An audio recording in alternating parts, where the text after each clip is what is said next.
नमस्कार मित्रांनो. सरकारी कर्मचाऱ्यांसाठी एक मोठी आणि महत्त्वाची अपडेट हे समोर आली आहे. वार्षिक वेतनवाढीचा काळ सुरू असतानाच आता घरभाड्याबाबत मोठा निर्णय झाला आहे. होय, निवासस्थान सेवा शुल्क दुप्पट करण्यात आले आहे आणि विशेष म्हणजे ही वाढ 1 फेब्रुवारी 2023 पासून लागू करून थकीत रक्कमही वसूल केली जाणार आहे. नेमका निर्णय काय आहे?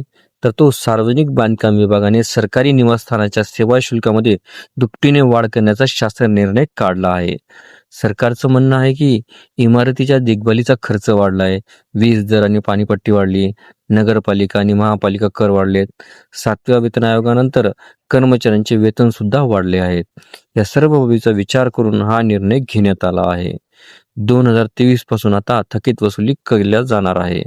सर्वात महत्त्वाची बाब म्हणजे ही वाढ 1 फेब्रुवारी 2023 पासून लागू मानली जाणार आहे. म्हणून मागील कालावधीची थकीत रक्कमही कर्मचाऱ्यांकडून वसूल केली जाणार आहे. यामुळे अनेक कर्मचाऱ्यांच्या पगारातून मोठी रक्कमही कपात होण्याची शक्यता आहे. जर एखादा कर्मचारी आपल्या पात्रतेपेक्षा जास्त क्षेत्रफळाच्या घरात राहत असेल, तर त्या अतिरिक्त क्षेत्रफळासाठी स्वतंत्र सेवा शुल्क आकारले जाणार आहे. अतिमहत्त्वाच्या अधिकाऱ्यांना दिल्या जाणाऱ्या या सुविधा जसे की पोलीस संरक्षण, लिफ्ट आणि लिफ्टमन, सुरक्षा रक्षक, स्वच्छता कामगार या सर्व सुविधांसाठी आता स्वतंत्र अतिरिक्त शुल्क हे आकारले जाणार आहे. हे दर ठरवण्याचे अधिकार कार्यकारी अभियंता यांना देण्यात आलेले आहेत. आता नवीन सेवा शुल्क दर हे क्षेत्रफळानुसार असणार आहेत.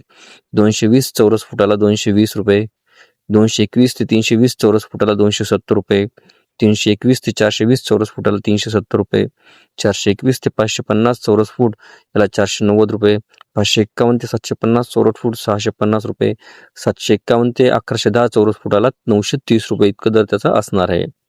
आणि ही वाढ दरवर्षी केल्या जाणार आहे.